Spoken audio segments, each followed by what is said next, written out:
Bueno, buenas noches. En esta noche hablaremos con mis compañeros sobre derecho, caos y seguridad social. Bueno, mucho gusto. Mi nombre es Sofía Bocanegra. Hola, buenas noches. Mi nombre es Lisette y me alegra mucho estar con ustedes el día de hoy. Hola, buenas noches compañeras, mi nombre es Felipe y es un gusto estar hoy con ustedes. La idea es ya dar rienda suelta al tema que tenemos.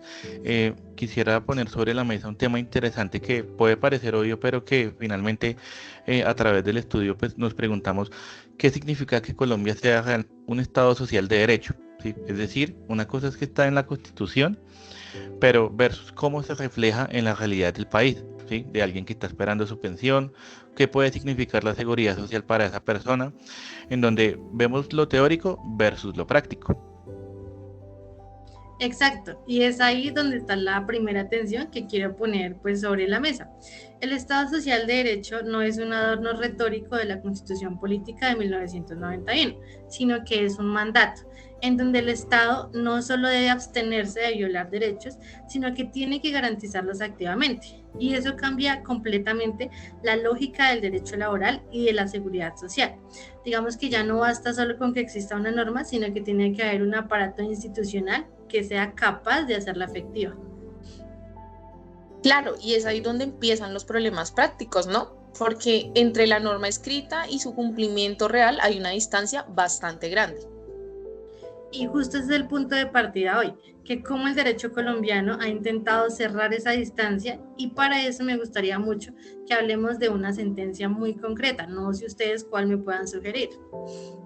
Claro, en este momento hablaremos de una sentencia que ha sido fundacional para la Corte Constitucional y nos referimos a la sentencia T-406 de 1992, que tenía como magistrado ponente al doctor Ciro Angarito. Esta sentencia fue clave para entender exactamente este problema. La Corte se enfrentó a una pregunta demasiado incómoda: la acción de tutela. ¿Por qué? Porque según la Constitución, esta protege únicamente derechos fundamentales, pero muchos derechos como la seguridad social, la salud, la pensión no estaban originalmente catalogados como fundamentales. Entonces, ¿qué hacía la Corte cuando alguien necesitaba protección urgente de uno de estos derechos? Pues pienso que es ahí donde entra la doctrina de la conexidad. Exacto, estás totalmente en lo correcto, Lisette. Es claro, es pertinente aclarar que hoy en día, digamos, esta figura no está vigente, pero esa corte fue la que dio fundamento para que entrara perdón. La corte dijo: un derecho que no es fundamental por sí mismo puede protegerse por tutela cuando está conectado de manera directa a un derecho que sí lo es. ¿Por qué? Porque típicamente el derecho a la vida digna o al mínimo vital, si el no pago de una pensión pone en riesgo la subsistencia de una persona, ese derecho pensional, aunque sea prestacional, se vuelve tutelable. Claro, yo creo que aquí algo interesante es, desde un punto de vista quizás más teórico, es que si lo pensamos, la Corte simplemente no estaba estirando la Constitución, sino que estaba haciendo algo que actualmente analizamos y vemos que los sistemas jurídicos hacen actualmente, que finalmente es adaptarse frente a una realidad en donde inicialmente no estaba escrito o no estaba anticipado del todo. Claro, y me pregunto, ¿puedes desarrollar eso? Porque suena que la conexidad no era solo una figura procesal, sino casi que era una estrategia de supervivencia del sistema. Bueno, sí, exactamente eso. Yo creo que aquí importante es que, y algo que conectamos con lo que venimos conversando es en la clase, es la idea del tema de que mencionábamos sobre derecho y caos.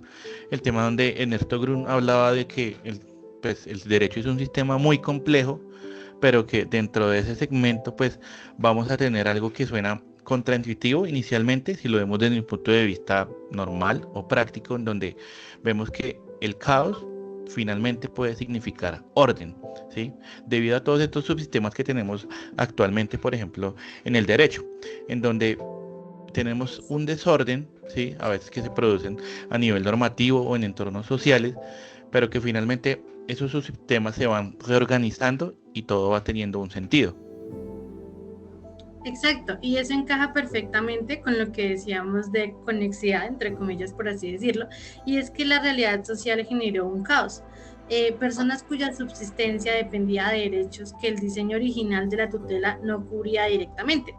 Y el sistema jurídico, a su vez, en vez de colapsar, de quedarse rígido, generó una respuesta que fue la conexidad para poder seguir funcionando frente a esa presión.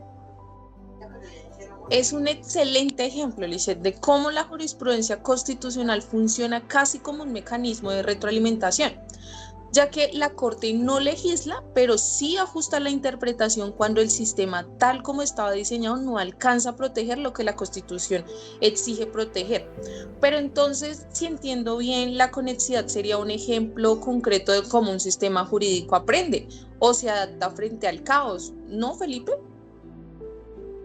Sí, yo creo que si bien, como nos mencionaba el profe en clase, pues ya no se utiliza refiriéndonos a este punto en específico, pues, ¿qué sucede? Por ejemplo, a nivel no solamente judicial, sino que ocurre en otros subsistemas, como por ejemplo el administrativo de gestión, en donde una entidad que tiene que lidiar con miles de solicitudes actualmente en seguridad social, con información muchas veces inconsistente, como por ejemplo en nuestro país, que los procesos tienden a ser muy manuales, o bueno, lo tendían a ser, pero actualmente no están muy digitalizados.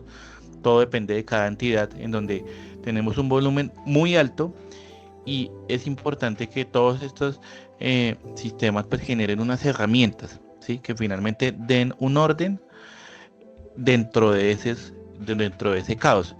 Es decir, para que se puedan cumplir los objetivos y tenga como un sentido, ¿sí? No puede ser caos porque sí, sino que dentro de ese caos pues existe finalmente un orden de una manera pues muy compleja, pero que finalmente pues nos lleva hacia un sentido pues estricto. Claro, y es ahí donde está la clave. El cumplimiento del Estado Social de Derecho no depende solo de que existan buenas normas, sino depende también de que existan sistemas jurídicos, administrativos y técnicos, pero que estos sean capaces de traducir esas normas en resultados reales y que estos mismos puedan ser sostenidos a través del tiempo. Exacto, y esa traducción nunca es automática, ya que requiere gestión, requiere instituciones funcionando, requiere que alguien todos los días se asegure de que ese derecho reconocido en el papel efectivamente llegue a la persona que lo necesita. Entonces, compañeros, si tuviéramos que cerrar esta conversación con una idea central, ¿cuál sería? Pues bueno, Sofía, para mí yo diría que el Estado Social de Derecho no es un estado de cosas que simplemente existe, por así decirlo entre comillas, sino que es un proceso constante, siempre inacabado y que acerca la norma a la realidad.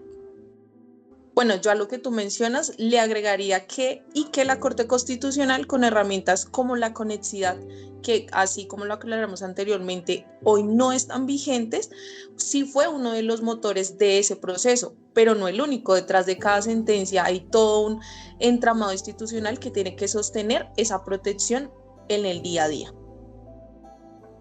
Por mi parte, algo que me parece muy interesante en lo que hemos estudiado finalmente pues es el tema del caos, en donde pensamos que pues el caos finalmente no es un enemigo del derecho, sino que paradójicamente pues obliga a que el sistema jurídico vaya evolucionando y se va transformando. Actualmente en este sistema tan complejo que tenemos, donde existen una amplia cantidad de fuentes, pues ese caos, pensándolo de una forma más amplia, finalmente nos puede llevar a un orden y a un crecimiento, pues tanto intelectual como de los sistemas que me parece que a futuro pues son muy importantes para el desarrollo del derecho. Bueno, yo creo que ya para terminar, una buena forma de resumir nuestra conversación puede ser que la Constitución Política de Colombia de 1991 no vive solo en el papel ni solo en las sentencias, sino que vive en cada intento, siempre imperfecto tal vez, pero es en el hecho de convertir un derecho reconocido en una realidad efectiva para alguien que lo necesite. Yo creo que ya con esto podemos cerrar. Muchas gracias a ustedes por estar, por acompañarnos en esta conversación. Muchas gracias. Muchísimas gracias a ustedes.